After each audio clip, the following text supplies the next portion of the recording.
I feel as if really within the past 5 years, Hollywood and pop culture in and of itself seems to have really been going through kind of like a Latino renaissance Yeah, yeah, I agree. where it's suddenly like a hot thing. Well, it's kind of leveled the playing field. Is Yeah. what's happening because I noticed the same trials and tribulations that my Caucasian friends have had are now, or no, that I've had in the past. My Caucasian friends are having now.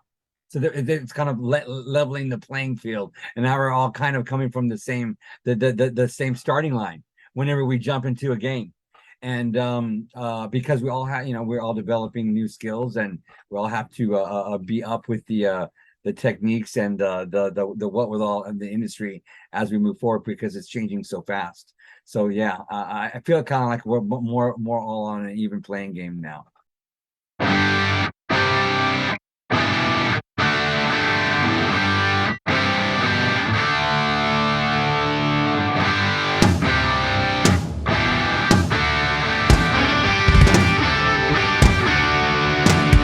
And welcome to Talk the Talk with the amazing, the fabulous Joe Castro. Hi, So, Jennifer. hello, Joe. As we were speaking a little bit earlier, we are an entity that really prides ourselves in highlighting Latinos in creative industries, highlighting Latinos from the Rio Grande Valley, really people from the Rio Grande Valley, and just celebrating all of the creativity and the successes that our people have here in this area. So I am so happy to have you join us, Mr. Castro. Thank you for having me on You, the show. oh, thank you so much. You are It's an absolutely amazing. Thank you, and it's an honor and a privilege to be here. And I just want to say that everything that you do and do for the film community is highly appreciated. Thank you so much. Thank you. Thank you.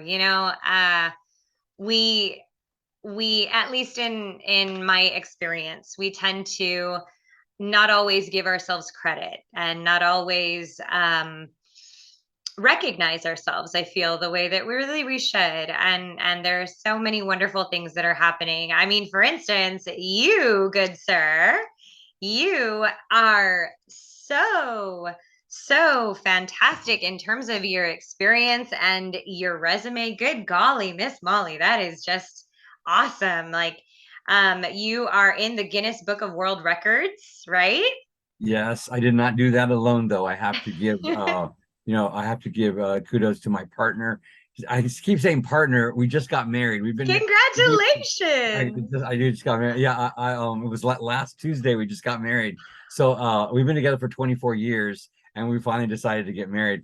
But my husband Steven Escobar and I, yeah, who's from the Rio Grande Valley. My father was born and raised in Laredo, and then we moved up to San Antonio, where I was born and raised. But Steven still has family there, and we still make movies there in the Rio Grande Valley. I've been there several times to make films. So, but he was a big part of the Guinness Book of World Record. I could not have done it without him. And yeah, so I can't leave him out. Oh, that is awesome. And I'm so glad that you brought that up. That my husband was just telling me that you just got married. So congratulations. And also, I want to go back to the first thing you were talking about not giving credit or even looking at how far we've come or all this kind of thing. Do you think it's a Latino thing? Potentially, I think it might be a cultural thing. A lot of times we're taught to be humilde. Mm, And you work hard, you toil, and you do your triumphs, and other people will speak of you. And mm. unfortunately, we don't speak of each other enough. I mean, because I'll be honest with you, I've been doing this for almost 40 years, and it's taking me. I mean, I'll be honest with you. Take like it's and I've been very adamant about looking at this aspect of my life because here in Hollywood, looking at the trials and tribulations and successes of other people and other nationalities and other areas of their life, it seems to come with ease, and I'm wondering why. And I've only really feel like this has been going my way for like the past 7 years, where I've been able to speak up and be a cheerleader for myself, which I think a lot of Latinos aren't really aware that it's okay to do that. it's It's okay. it's It says it's okay to do that. It's because everybody else is difficult. doing it. Yeah. Because I have a lot of friends who are Latino that are very successful at what they do, and we have this conversation that like even asking for what you're worth and this kind of thing. And yeah, I agree. I agree. And I feel that there probably is a very cultural aspect to it, perhaps just in terms of tradition. so I would I don't want to be a agree. Debbie Downer about it either, but No, yeah, I just wanted to put that no. out there because I think it's something that should be addressed, and also with like Latino films and Latino subject matter and Latino lead characters in movies, But Latino directors. Yeah, all this stuff is very very relevant today. And absolutely. I mean, again, I really feel like that has been something that has been very recent in terms of film and the industry and just media in general. Really, you have a lot more recognition, as you're saying, and evening the playing field and recognizing like we are a very large um, ethnic group that is present and that has been present for such a long time. I know. I, I go ahead, go ahead. Go no, no, go ahead. I was say I've been trying to get Connie Gisada over to Los Angeles because they have Connie Asada here, but you say Connie Gisada and they don't know what you're talking about. So, No. And you know what's so funny? I was gonna well one thing that I was gonna say is I used to live in Los Angeles. I was an actor for a while. It was from about 2005 to 2010. I was over there, and it's so funny because the Spanish is very different. It's a different region of Mexico, and so the Spanish is different. The food is different. I know that your San Antonio Mexican food is probably a yeah, heck of a lot more akin to ours here in the Valley. oh, And when absolutely, we yeah, went, yeah, yeah, and when I lived in Los Angeles, it was like, oh, this is different. This is not the same as the Tex-Mex is what I recognized more yeah, yeah, so. yeah, yeah. Like Um, like they don't have they don't have breakfast tacos here. They no, just have tacos. There's no no. such thing as a breakfast taco. Well, and And it's the burritos, yeah. the Oh, breakfast burritos. yeah, yeah, yeah. That, but just in general, like like there's a lot of tradition there in South Texas that you just won't find here. But that makes it all more enjoyable to come home and visit, or when we're there. It's always because then you get like the hunger for it. So yeah, but Absolutely. Do you and your husband now, yeah, because we got to change those words now. yeah, yeah. So do you and your husband come down often to Texas and We to the valley and such? we try to he has family there and I have family there, and so we try to come as often as possible, but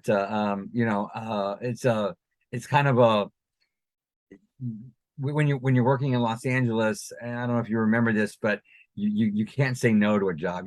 You have to just take it and run with it, and then the next one, because there's always going to be someone, someone will jump in and take it, and then even if the quality of the other person's work isn't good, people will become accepting of terrible behavior and terrible work, and it kind of especially with what I do as an artist, as a special effects artist. There's a lot of young people that want to do what I do, and people will become accustomed to accepting work that isn't that good, simply That's because it's subpar. cheaper and whatever, for the price, and Hmm. so I have to. That's also a struggle to be on top of that, like saying, "Hey, this is wrong. What we're doing is unacceptable. You need to make sure it's done this way." Because it kind of like spoils the soup for everybody if that starts happening. So yeah, I mean, whenever I'm working out of state, my one of my mottos is I'm bringing movie studio quality effects to you. You may have somebody there that knows how to do it, but there's this thing that we do here in Hollywood that is commercial, and it's mainstream, and it's marketable, and it's sellable, and I'm going to bring that to you, and I'm going to show you how to do it, and it's going to be relevant, and it's going to be obvious once the movie's done. Oh, I'm so happy that we did it this way. So it's very important to me that we keep it all very movie studio quality. I think we're always trying to reach that level. Yeah. And that goes back to your discussion of advocating for your value and for your worth. Absolutely. And as an artist, that's so important to be able to be aware of that and to be able to try and push that message out to everybody. Maybe cheaper isn't better. This is something. It's about quality. It's That's about right. quality. It's not necessarily like, yes, you're going to invest more, but I promise you it will be worth it. That's right. And what I tell directors that I work with, it's it doesn't matter what your budget of your film is. My work still has to look amazing. I still have to, we still have like regulations, and we still have rules and things that need to be followed in order for my work to look amazing for you. And it's always important to recognize and realize that you can go down on the budget where it comes to like maybe feeding your crew or whatever is going on behind the scenes. But if it's in front of the camera, it's forever. And you can't skimp on what you're paying money for if it's in front of the camera, and people are going to look at it forever. So, and that's my department. That's special effects. You can't skimp on the quality of the special effects, and what goes in front of the camera. Absolutely. Do you find at times that there are issues or perhaps a little pushback where time itself is concerned at times? Oh, of course, when you're working on a low budget film, and I'm always wanting to go for another take, or if I'm capable of producing another take for them with a special effect, I always surely to do. Can we do another take? Can we do another take? Sometimes they're like, okay, I got it. I'm like, but it's always important to also shoot it from another angle, so you have a different angle and these sort of things. And I've become accustomed to in a studio film. They will cover it. I mean, I never worked with Steven Spielberg, but I've been told that he will do up to 100 takes of something just to make sure he has it. Of course, he has the time and he has the money to do that. But Yeah. what I'm saying is that always give yourself an option. Go ahead and do the second take. Go ahead and do the third take. Listen to the team players you have on your team, because it's important for a director to remain teachable. Well, It's there's a important. reason that they Yeah, choose to work with you. yeah. It's There's a important. reason that they Yeah, invest. it's important, very important to remain teachable and to listen to the people who have knowledge and to do this stuff. I just worked on a very, very big movie in I'm not gonna say where it was. I just worked on a very, very big film in another state, and I spent many months preparing for it. And when I went to the set, I don't believe that they were using me to my fullest potential, and they spent a lot of money doing this. And of course, they have their own ideas, and I respect them for that. But my job literally is to make my boss look cool, and to make my boss look cool. And if you're not using me to my fullest potential, then you're not really getting that. And I do have almost 40 years experience. So I kind of know what I'm doing. That's an Hope I don't understatement. yeah, whenever people use me on set, uh, just know that you're getting more than just a special effects artist. You're getting someone who comes with 40 years of knowing what not to do, which is even sometimes maybe more important in knowing what to do. I know what you should not be doing. And if I say, Well, hey, don't do that because this is going to be the effect of it, you should listen to your technician who's been doing it for many years. Yeah. absolutely. And your experience in the field, your experience in the industry. You know what you're doing with your materials, you know what you're doing with your resources, you know how they're going to react to whatever they're putting those items through Right. also. And so, I mean, I can't imagine why, but of course that's not my place, but why it wouldn't be something that somebody would be willing to listen to. There is a You know? struggle. There's always kind of like maybe there's ego struggles on set, and there's yeah, so, but that's very common. It's very common. I always tell people some of my best work will never be seen simply because they didn't get the right angle, or they didn't photograph it correctly, or the lighting wasn't correct, or they rushed it, or all these things are very, very common. So, and yeah, yeah. So I have a question. So in speaking about, the experience that you've had working with others, you did mention that you worked with your husband on your 2011 film that was with the um, Guinness Book of World in the Records. Guinness Book of World Records. Thank you. And So how was that a lot, experience? yeah, well, a lot of the cast and crew came from the Rio Grande Valley. Oh, From wow. yeah, and there was the casting agent Johnny Yanis and his partner Albert helped cast it with Renee Pena, who is actively in commercials and film and television in the San Fernando Valley. I'm sorry, Rio Grande Valley. And well, It's he okay. was There's a here in lot the of San Fernando. valleys. He was in the San. I met him in the San Fernando Valley here in LA. He came out here, but he's back home, back there in the Rio Grande Valley, working in film. And also Lisa Garcia was from the Rio Grande Valley. Felipe, I forget his last name. Now he's gonna kill me. Anyways, Felipe, I want to say Andres, I believe. It's also in the film, and a whole bunch of other people are in it. But Johnny on it, and it's Johnny and Albert Models and Talent Agency came out to Los Angeles and brought a whole bunch of their clients and helped cast the film with them, and it was a great experience. So something I'm very proud of. And so we're in the Guinness Book of World Record for the highest body count in a slasher movie. It's 155 on-screen kills.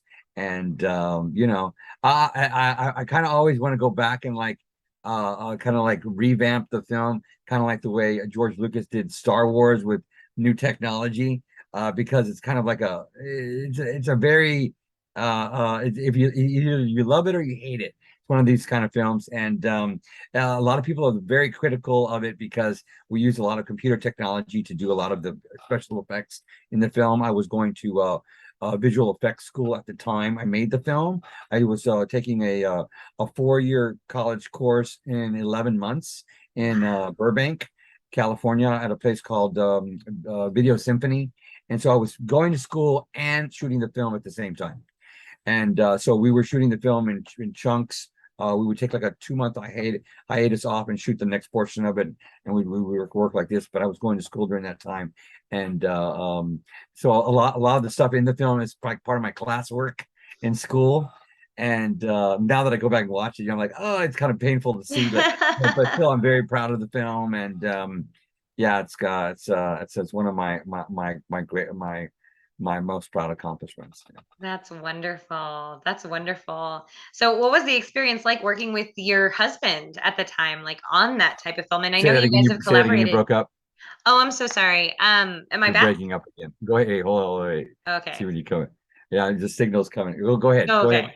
Is it good? Okay. Yeah. So I was going to ask what was the experience like working with your husband on that? I know that you have collaborated with him on a number of different films. How is that being able to do Well, that? yeah, working with my partner, my husband, that's a great question.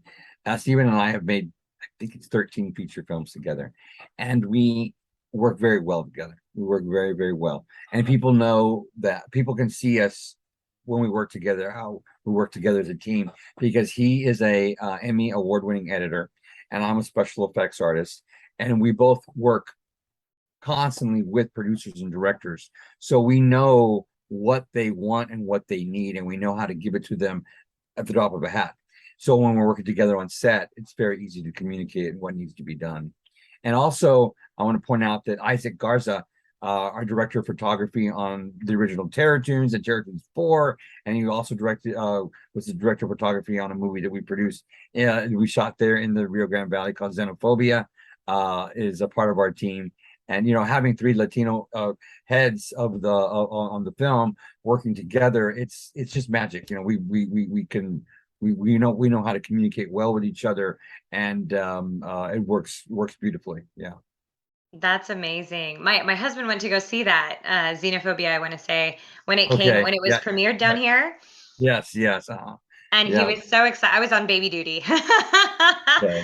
But he was so excited, and that's really phenomenal to be able to have, um, multiple heads that are within the same culture and that can understand one another and your work ethics and such. That's really beautiful. I really think that that's amazing to see that collaboration. So, And I have to give thanks to Isaac and Steve for being so patient with me as an artist. I have come to a place where my work has, like I said, it's still, no matter what the budget is, it still has to look amazing, and I get very personally attached to what's going on sometimes, and it comes out in ways that others may think, oh, that person is being too picky or too specific or too unreasonable, and but they understand that there's a reason for it, and they're very patient with me when it comes to, like, recently we were shooting a something here. We have a studio here at the house. Steve has we have an edit facility here, and we shoot movies here, and there was a scene where a man gets his face torn off by a giant creature's claw, and I wasn't completely prepared for what needed to be done at that given moment, so I needed a little bit of time to set it up. And as I was setting it up, even as I was setting it up, I was kind of reinventing, and kind of like reinventing the wheel as I was going through it. And so, but they are very patient with me and allow me to do it till we get the right take, and we'll do it until it's right. It's important for me that we do it until it's perfect, and because you have to live with it. It's forever once it's done. It's out there, and it's forever. So well, and it's you. It's you. It's a reflection of you and your work and your it sounds like you put your heart and soul into this, which is amazing. And it's um it's something that as an artist you have to be able to be comfortable with the work that you're putting out there, because again, it's like you're putting out a part of yourself. And I would imagine um and well, that also, work. I'm yeah, sorry. and also it's also because I understand. I kind of feel as though the gifts that I've been given, the talents I've been given, are here to make other people feel amazing. It's not only about myself. So, like, say for instance, this specific thing that I was shooting here that I was trying to get perfect. One of my producer friends had was the actor actually in the picture, and I want to make sure that he feels amazing about what we're doing. So I won't let him. I would never, what do you call it? I would never half measure the efforts, because I want him to feel amazing whenever he sees the shot, and I want him to be able to talk about it and say it was an amazing experience. So that's always very important to me. And in fact, like whenever I'm working with an actor and actress, so I have to put something on their face, I will run it by them. Like I'll say, are you comfortable with it like this? Like for instance, there was a vampire film that's going to be coming out called Appetite for Sin. It's directed by Matthew Benaha, another Latino male, and there's a very pretty actress in it. And in the climax of the film, she gets in a fight with another vampire and scratches her face, and she's a very pretty girl. And so I had to put these scratches on her face, and I still want it to be sexy, even though it's gross. I still want them to feel sexy about it. It's important that we look and feel good, right, on camera. And so I asked her, I said, "Are you comfortable with that?" And she looked at it and she goes, "Oh no, that's great." So yeah, it's always important for me that it's, even though it's gory or bloody or scary, that it's still sexy. It still looks cool. Yeah. Hey, that's fantastic. I mean, you were just mentioning commercial, that everything has to be commercial, has to be sellable, and that's an aspect of it. A lot of special effects artists, or a lot of artists, are simply trying to get through the rigmarole of getting the thing done, and not being able to look at the big picture of what we're trying to eventually do with it, as it relates to other people in the cast and crew.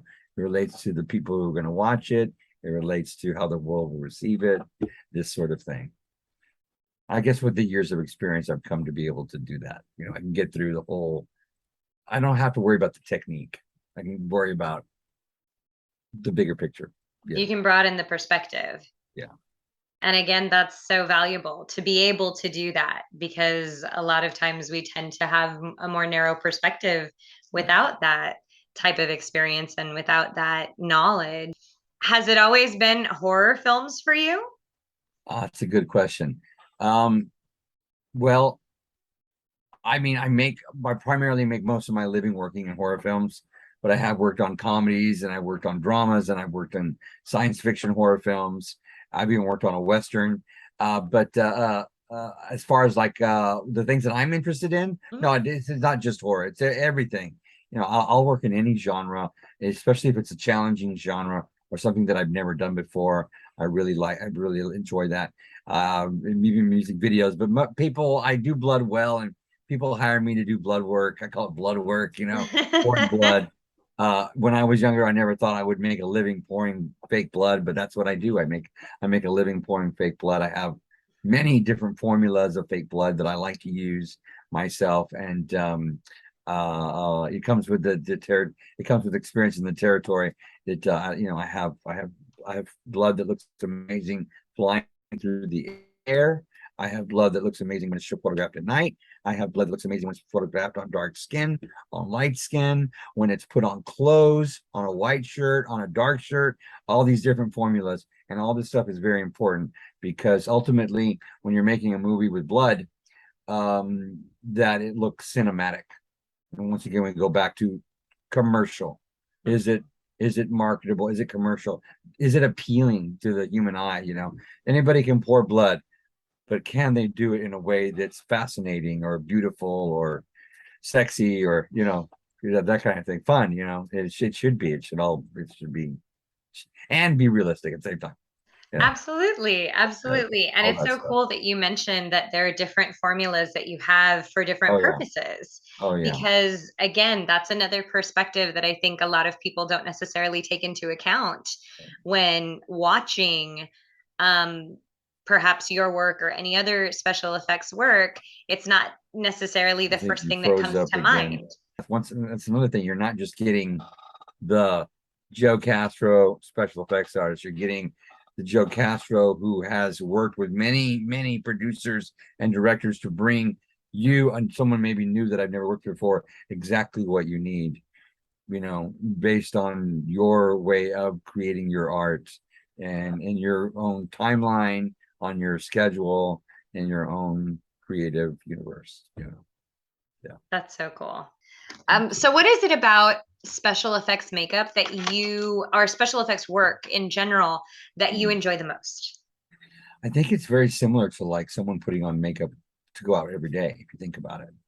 I mean, if you can take special effects, makeup, and people like the feeling of going dressed out when you're at your A game, it's the same with special effects makeup. Even if it's someone like dying or being grotesque, like, well, this is one. It's actually the same pretty girl that I put makeup on the vampire film was in another movie, and I tore it was she had like the side of her face torn off, Oh my gosh. and when we were making it, I was working with somebody else, and I said, I want how are you going to make what looks under here still look effeminate? Still, people don't realize that it needs to look girly. It still needs to look like a female. It needs to look Mhm. effeminate. It still needs to be pretty, even though her face is torn off. And I tried to explain to her as we were doing it. I know this is going to be gross, but it's but she's like, "Hey Joe, I trust you. I trust you." And then when I showed it to her afterwards, she was, blown away. It's still, you still want to be able to walk out in public and say, "Isn't this amazing?" Even though I'm covered in blood, isn't this amazing? So it's the same way. Make the question was, why special effects? Because you can make someone look and feel amazing with them. Once again, we go back to that whole thing about it's not really so much about me. And a lot of artists get kind of hung up on that. I'm the star. Look at me. Look what I can do.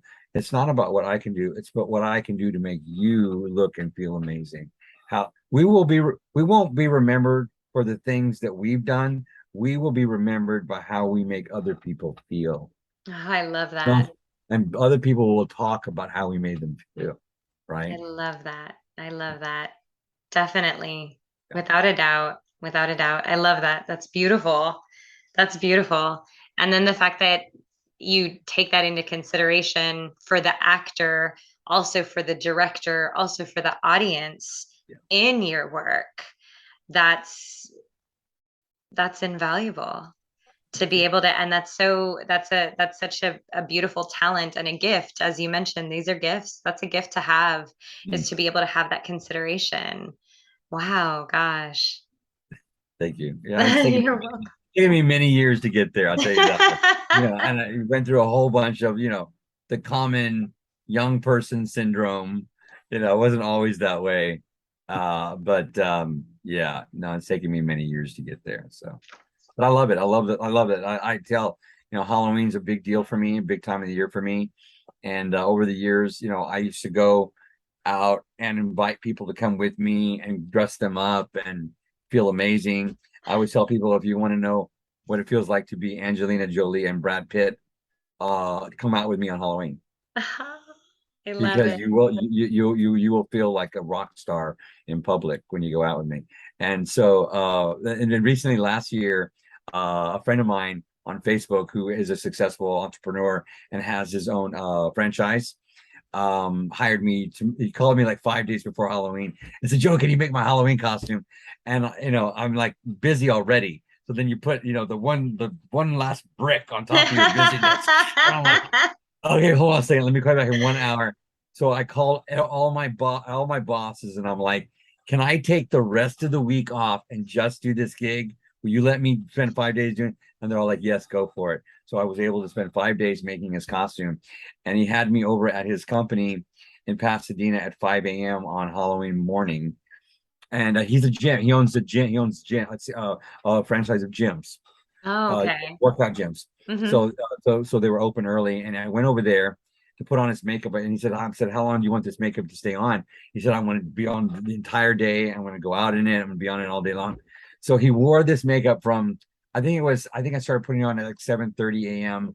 to 11 p.m. at night. So Wow. full from head to toe makeup.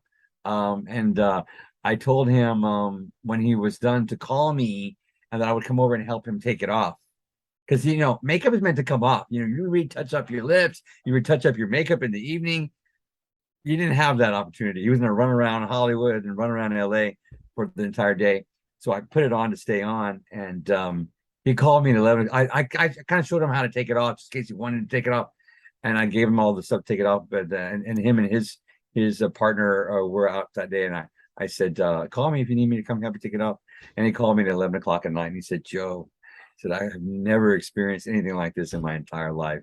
Let's do it again next year. Oh, And that's so yeah, cool. yeah, so yeah, no, I'm sure he just, people stop him in the streets, and you know, constantly taking his picture, not leaving him alone, this kind of thing. And so it's amazing. I'd like to do that every year for Halloween. I'm looking forward to the pandemic being over this year and being opened up so we can all go out for Halloween and have this experience again. And if you ever want to Google Joe Castro, West Hollywood, or Halloween, you can see pictures of my Halloween costumes from years past, where it'll come up, and you'll see how crazy is the wrong word, how like completely over the top, how do they say, how completely extra they really are. If I can go out and I've had police officers take pictures with me Wow. on the street, and I've had like families come over and people stop their car and stuff like that. I like to go when I go out on Halloween, I like to go out at noon, Mm. not in the middle of the night. I like to go out like at like 12. I like to get dressed up in the morning and go out in the afternoon, have lunch in public, go shopping. I make a couple appointments. It's in October. I've gotten my flu shot several times to go to the doctor's office in front of everybody. This sort of thing. It's, I make a big day of it. It's a lot of fun. Yeah, yeah. So That is wonderful. Oh my God, that's so exciting. Well, unfortunately, we are very much out of time, but this has been just an absolute pleasure getting to visit with you and getting to kind of pick your brain and see your perspective on things. Thank you so, so much for joining thank you for us. having me on the show. And I just want to say, come and reach out to me on Insta at Joe_Castro_director, or reach out to me on Facebook, facebook.com/Joe.Castro. Send me a message, send me a request, and let's make a movie. Absolutely. We're down. Thank you. Thank you. Have a wonderful day. All right. Thank you so much. Reach Thank out to me on you. Facebook. I'll talk to you soon. Bye, Jennifer. Yes, for sure. Tell Joy Bye. I said thank you. All right. Bye bye.